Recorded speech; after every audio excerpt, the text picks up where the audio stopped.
Yeah, good to see you, Yuroko. I'm Matt, or Yukihiro Matsumoto.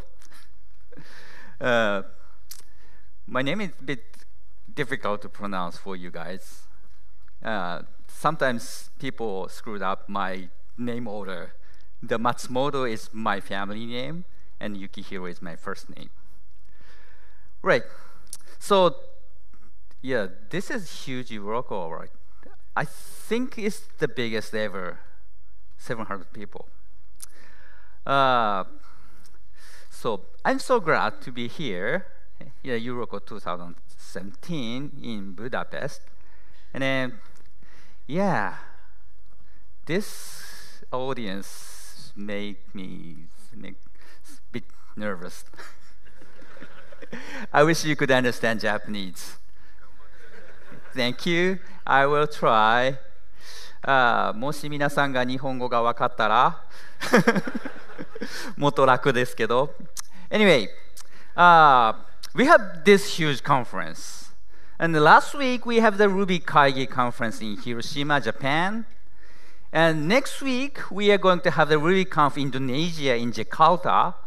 And then two months later, we are going to have the Ruby conference in the New Orleans in the States.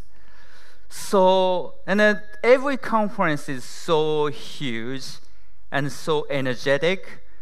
People are so excited about learning and about creating new technology over Ruby. So, who says Ruby is dead? Yeah, definitely not. Ruby is not dead at all. Ruby may be no longer hot like a few years ago, so everyone tries to learn new technology. Actually, Ruby is not that new, though. So, Ruby had been a new kid on the corner until a few years ago. But, Ruby is still popular, quite popular. So we can earn money using Ruby. We can make our living using Ruby. And it has helped many developers to create their better lives. So, and Ruby has survived for the last 25 years. So I started developing Ruby in 1993.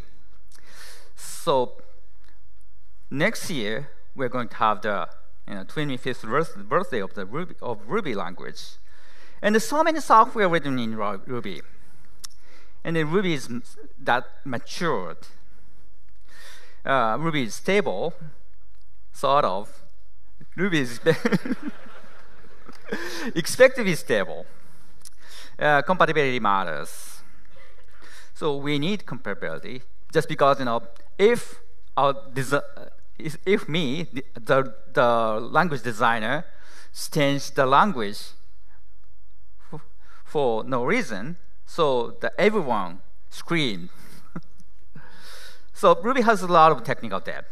I'm sorry about that, but unfortunately we are not perfect. So we made many mistakes in the past.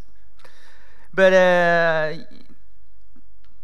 so as you see the drawbacks, the mistakes in your design, your application, your software, or even the language, so you want to fix. But in the language, the fixing is a little bit more difficult than typical applications because the fix will break the code. And then for the popular software or language, fixing doesn't always work. So we did something like this. So in the past, we fixed the many corner cases in Ruby 1.9. So we have some kind of the compatibility breakage in Ruby between 1.8 and 1.9.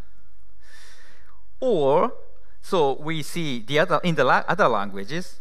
So for example, the Python 2 and Python 3. Python 3 fixed the many corner cases or the drawbacks in the historical reason. But Python 3 is definitely a better language than Python 2, but the community took long time to migrate. So people are still using Python 2 after 10 years old.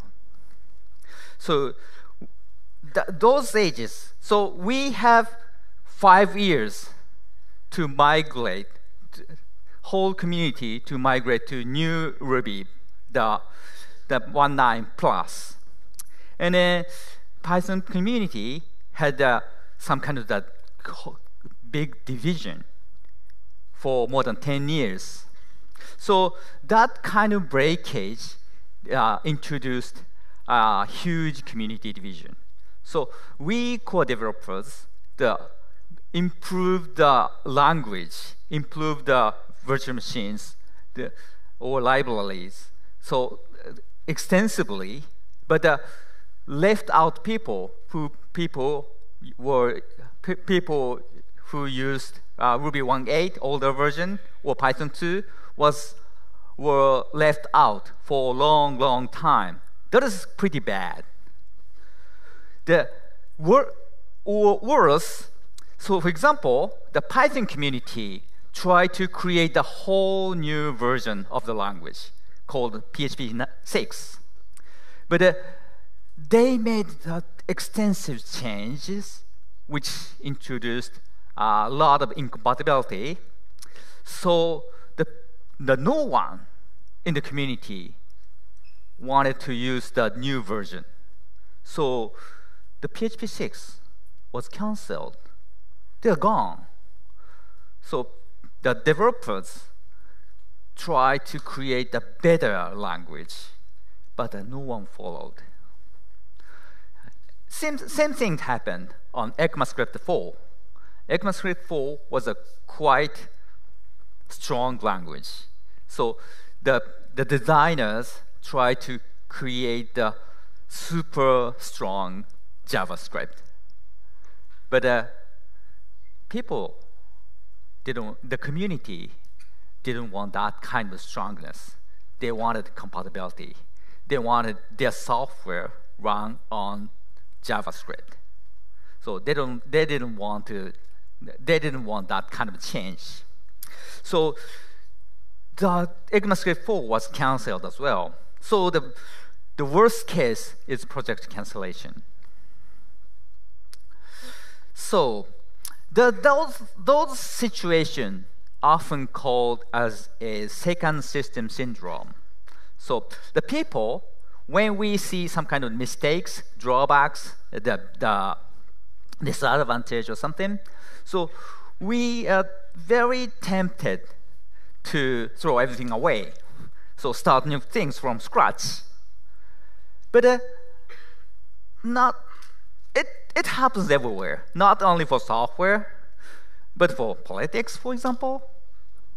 Like back in Japan, they formed some kind of a new political party claiming resetting the political situation.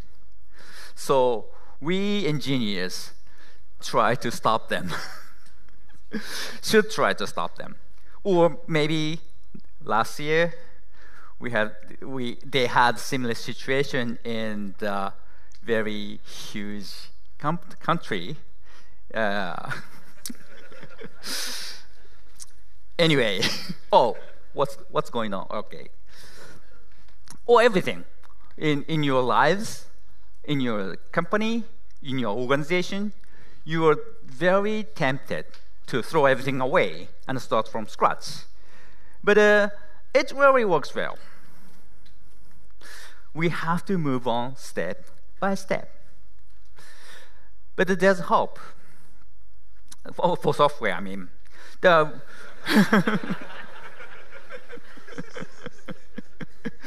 The Ruby 9 and 1.8, comparing Ruby and Python, so the migration from 1.8 to 1.9 took 5 years.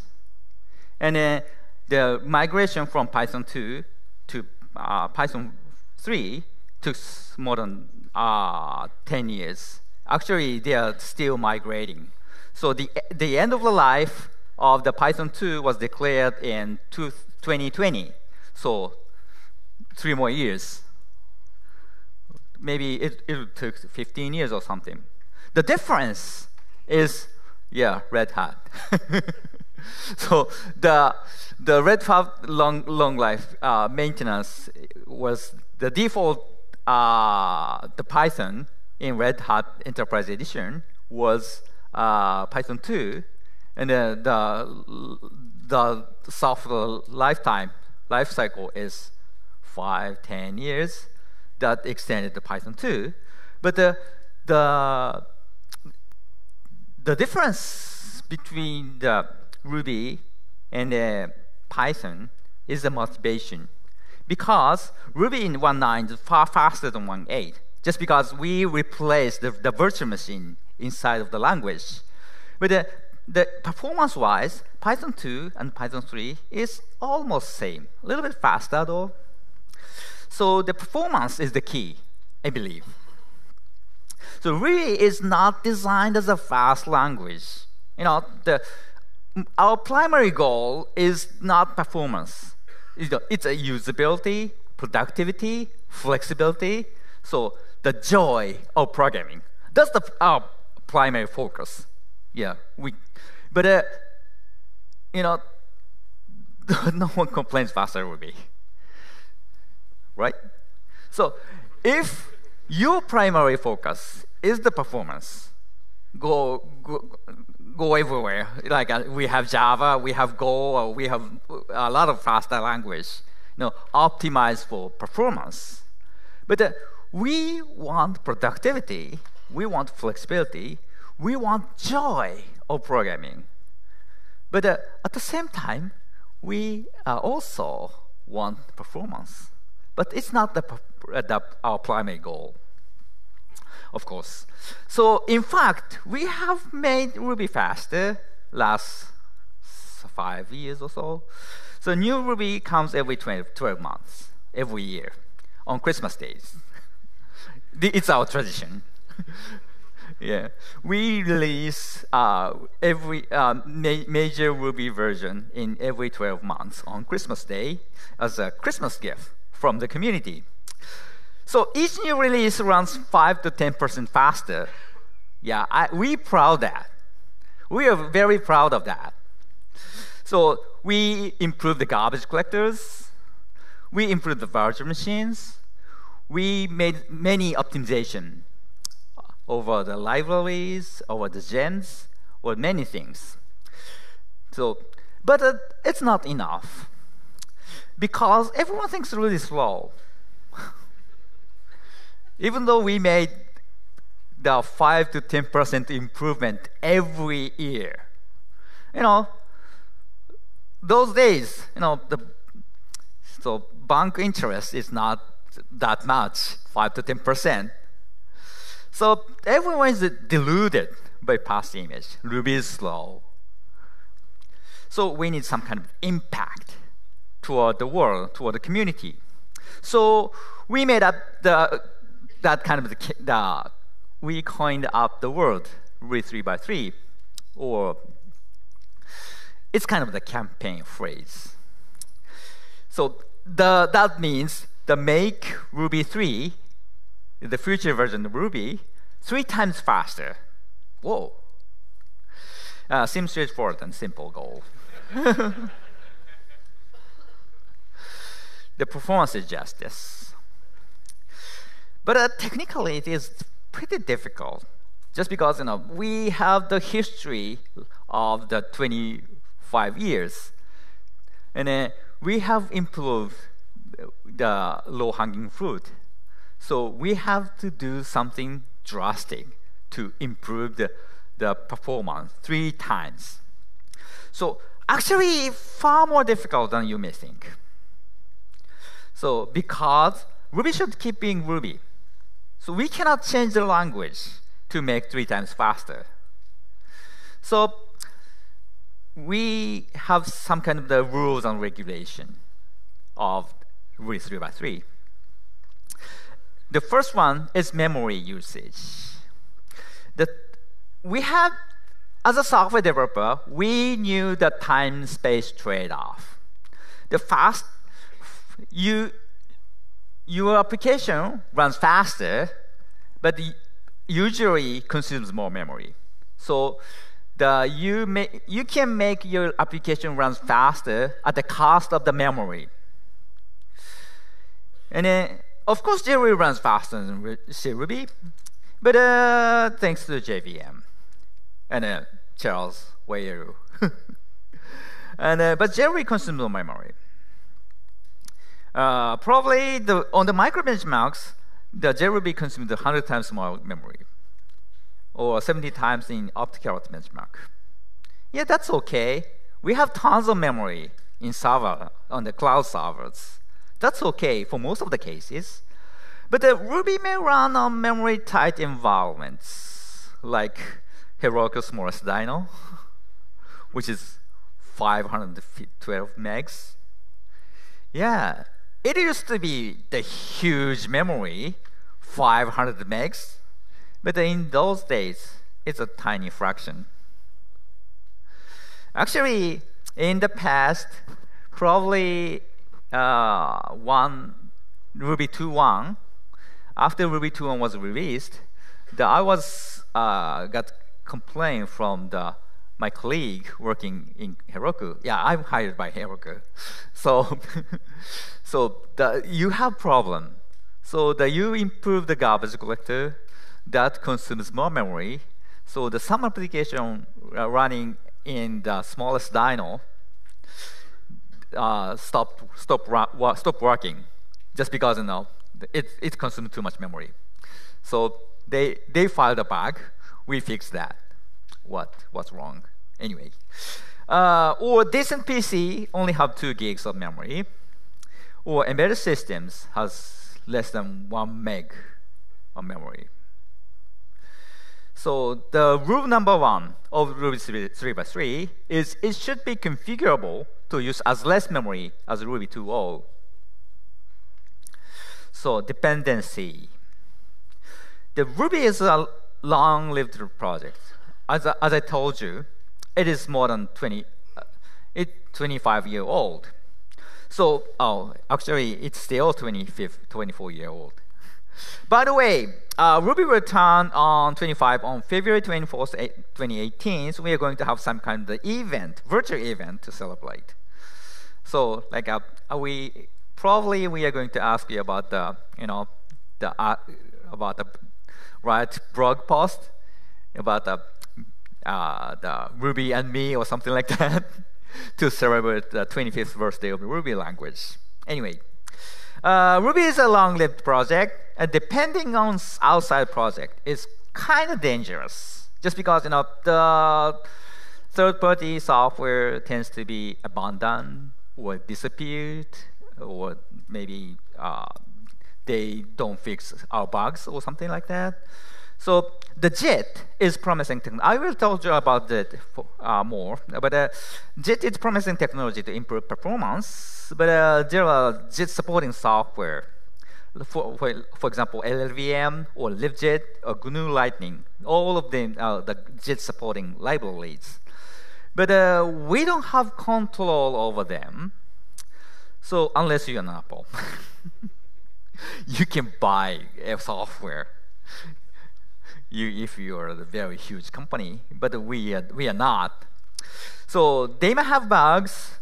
They may put our issues in priority. The project may be abandoned. So we may need to fork it and maintain it, the burden. So we don't want that.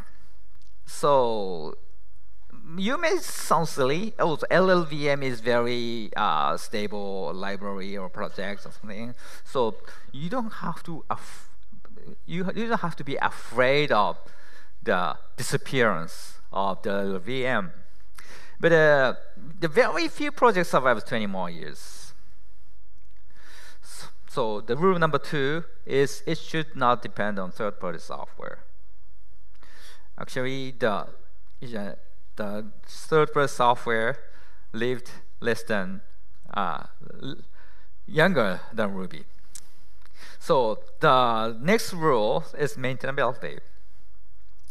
Overall maintainability matters. So we have some very genius programmers in the core committers, but we have sometimes hard time to maintain them. The genius code, it is sometimes difficult to maintain the genius code. So, but unmaintainable code stops evolution, and open source software that stops evolution gradually dies. Just because we need to keep moving forward to survive. So if we stop improving, if we stop evolution, so it's boring. So we are not company, we are not organization, we are just gathering of voluntary software developers to make Ruby better for the sake of the pure motivation of intellectual challenge or something. So if they bored, they just gone. They just go away. So rule number 3, it should be as simple as possible for better maintainability. So the 3 rules. Okay, baseline. Baseline is Ruby 2.0. The latest version is the Ruby 2.4, but we are not going to compare the Ruby 3x3 to Ruby 2.4. What's wrong with this guy? But Ruby 2.0. We have done a lot of improvement in the past.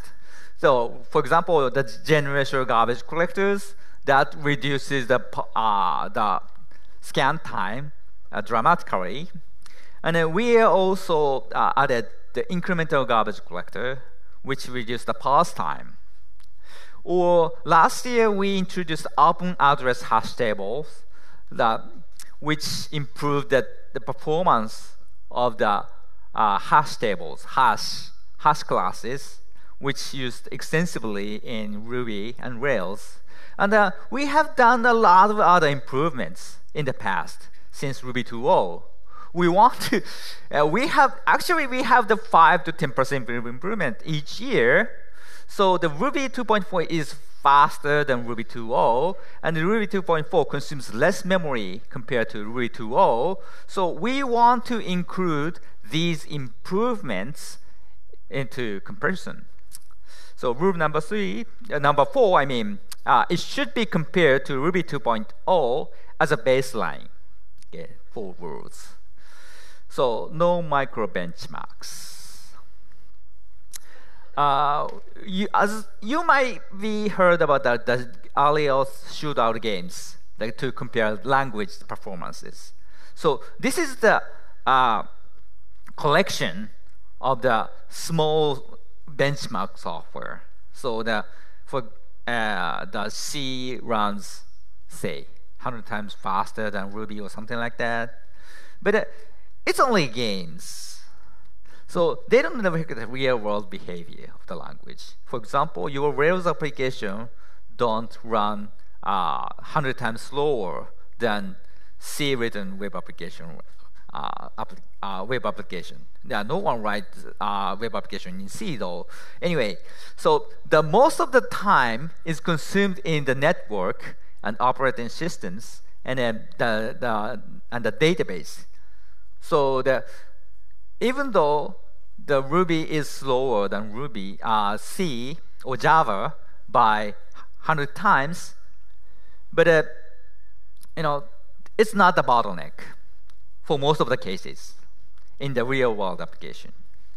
So we have to build some kind of standard benchmarks. So we ask several members of our community to build standard benchmarks, which are artificial but reflects the real-world behavior. So For example, for web application benchmark, because Ruby is pretty important for web application, so we asked a guy to create the web application benchmarks based on this course. So you can see the benchmark and its part of its result in here. This benchmark is written in Noah Gibbs, who is hired by the company named Appfolio, the full-time for the improvement of Ruby performance. And then the other guy created the CPU-intensive benchmark, which we call the Carrot. The name is, I need to explain a little bit more about the name things. Okay, carrot is a carrot. I'm not sure about the other countries, but in Japan, the carrot is considered to be a good food for horse. So, in the cartoons, we put the carrot hanging in front of the horse to control horse run faster. So this benchmark is a carrot for optimization. So it's called OptoCarrot.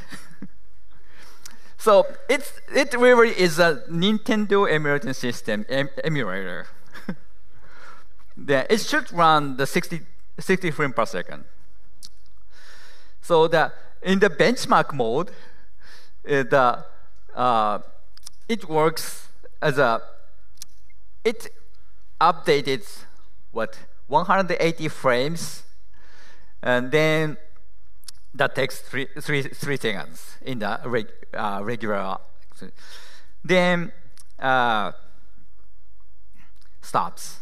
And if you turn on the normal mode, you can play the Nintendo games. Anyway, you can find the OptoCarrot here. And then the unoptimized, the Ruby version of OptoCarrot draws 20 frames per second. 20 frames per second, about that. So if we can improve Ruby 3 runs 3 times faster, it should run the 60 frames per second, right? So this OptoCarrot is written in Yusuke Endo, which is insanely genius guy. So rule number 5, it should be compared using standard benchmarks, not micro benchmarks. So this is the regulation of Ruby 3 and we classify the making Ruby 3 times faster as a hardest impossible hell. It's kind of almost close to impossible. So we need something very dramatic. JIT stands for just-in-time compilation. So, for example, LLVMs can be used as a JIT compiler. So those languages, Rubinius, Crystal, and Julia, those are known as a fast language, all use the LLVM. And it's portable, it's highly optimized, but its API sometimes changes. So we don't control over it. So we have to rewrite to adopt new versions. And then as a dependency rules, it depends on the third-party software heavily. So it's not that good. So we have the LibJIT and Lightning, but they are less widely used. And their license is LGPL, which is okay, but it's not fully compatible with the current license of the Ruby core. So as a dependency-wise, it's not the ideal. So how about writing our own JIT compiler? So it should be complex, but we don't have to worry about the dependency. But it's so difficult to write a performant JIT compiler. So no good candidate. Oh, sad. Until this year. MJIT. Finally, the topic of today. MJIT stands out MRI JIT or mini JIT or whatever. You can find MJIT here. So it's written by Vladimir L. Makarov, who is from Canada, who works for Red Hat. He's originally from Russia, but he lives in Canada for the last 20 years. He works for Red Hat, and he is the maintainer of the GCC for last 20 years. So he's the compiler expert. And actually, he's also an author of the open address hash table last year. So this technique is very interesting. They use LTL and GCC and Clang and the method JIT. So let me explain about those. So LTL stands for the Register Transfer Language, which is the kind of similar to the internal representation of GCC. I told you he is the GCC maintainer and the GCC expert. So it's a register-based internal representation. So the current virtual machine, the YAV, which use the stack-based internal representation, like a get local, then plus, then set local to. But the register-based IR is take the register as operands. So the current virtual machine uses stack-based internal representation, and the RTL is a register-based internal representation. The stack-based IR is simpler, and the stack-based IR is shorter in the length of the bytecode. But the register-based IR requires less interaction, and the register-based IR creates less memory traffic. And the register-based IR runs faster. It is a little bit controversial, though. The RAT replaced our virtual machine by RTM VM. So it is the virtual machine that understands the RTL, which is as fast as 2.4, and then which consumes as much memory as 2.4. Undersatisfied? Not 3 times, but as fast as 2.4 and as much as memory as 2.4. But then he implemented it. Remember rule number 1. It should be configurable to use as less memory as Ruby 2.0.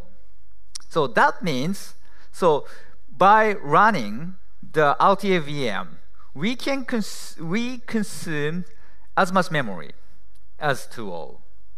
But by using JIT, so the LTVM without JIT runs as fast as Ruby 2.4. LTVM consumes as much memory as Ruby 2.4.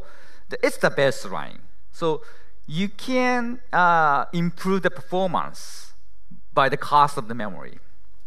LTV can be JIT compiled into C files, then compiled to machine code using command line GCC, then dynamically loaded. So the current implementation generates YARV code in memory and executes the YARV bytecode in memory. So the baseline virtual RTL VM generates RTL in memory and executes the RTL in memory. That's quite similar. The MJIT generates RTL in memory and generates shift from RTL into files and compile those C files by GCC or Clang, and then load compiled shared object files, then execute. Whoa. Like this. MJIT generate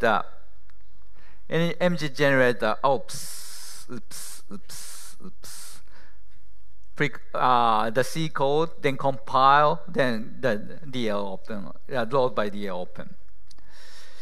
The benefit is no tricky dependency. The GCC or clone C compilers are ubiquitous. The compilers are stable. The compiler command line API is stable for the last 30, 40 years. That's okay. It's quite portable. The compilers are highly optimized. Yeah, you have concern, right? Overhead.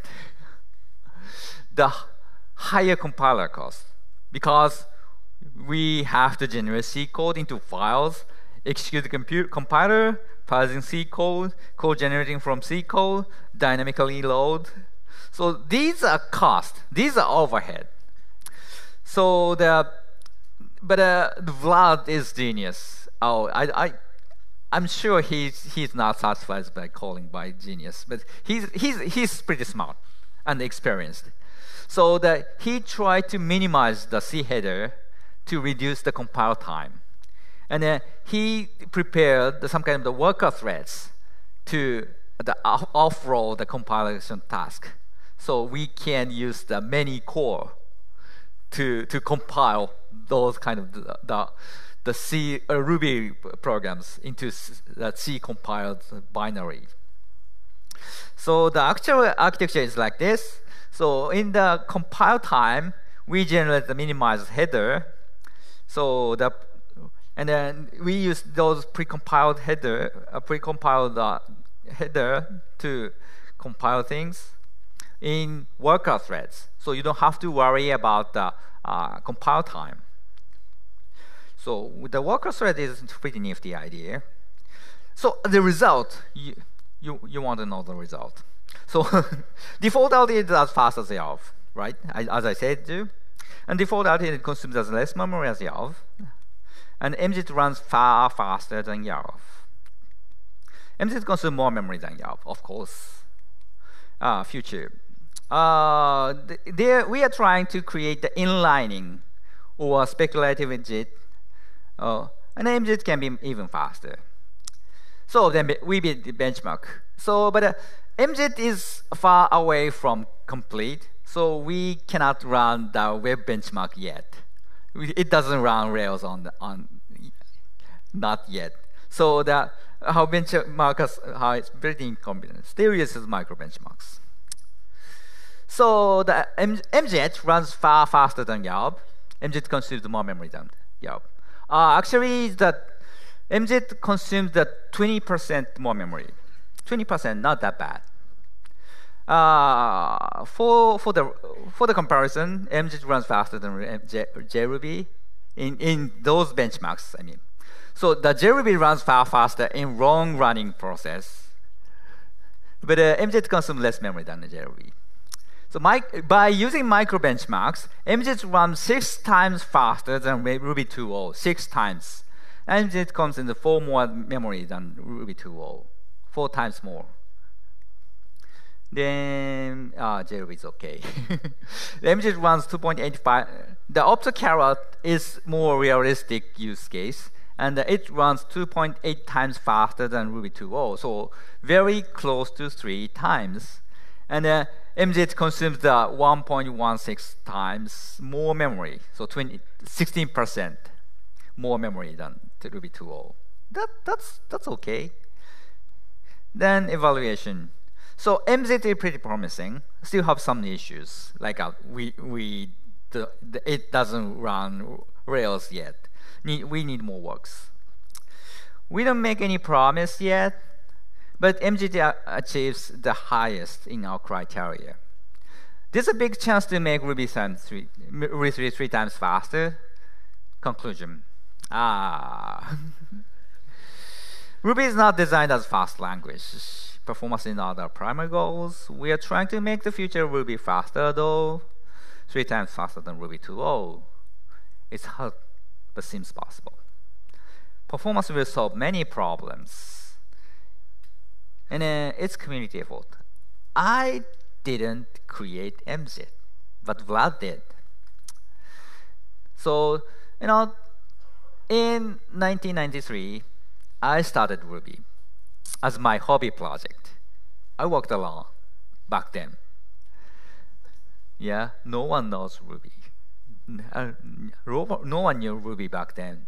But we now have a very huge community. And we have a lot of core contributors, many contributors. So Ruby is no longer my language. It's our language.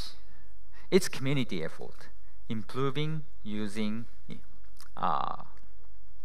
So join us in the community, user community, developer community, and be nice to each other to create a better future, create a better world together.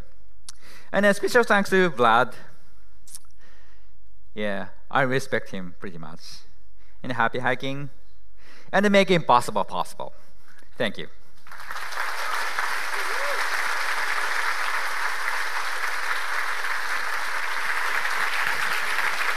Okay, one quick question. I want to hear a question. Anyone? Oh, there you go.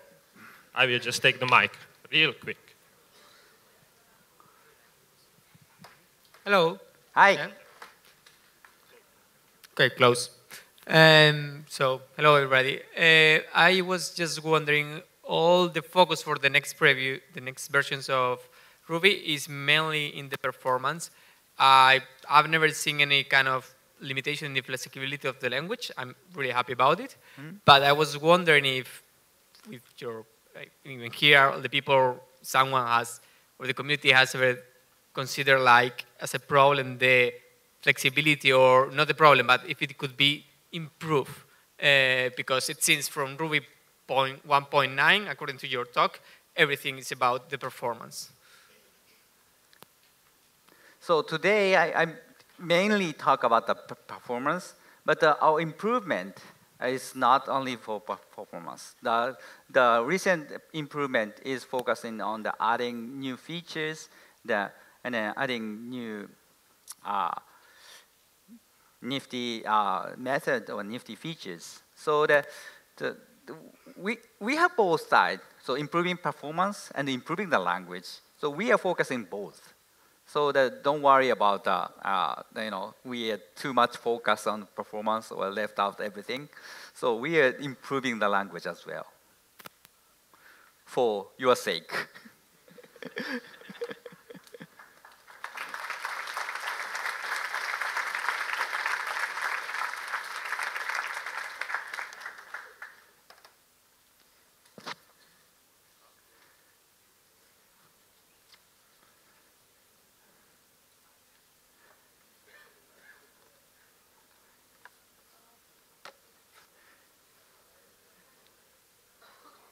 Thank you.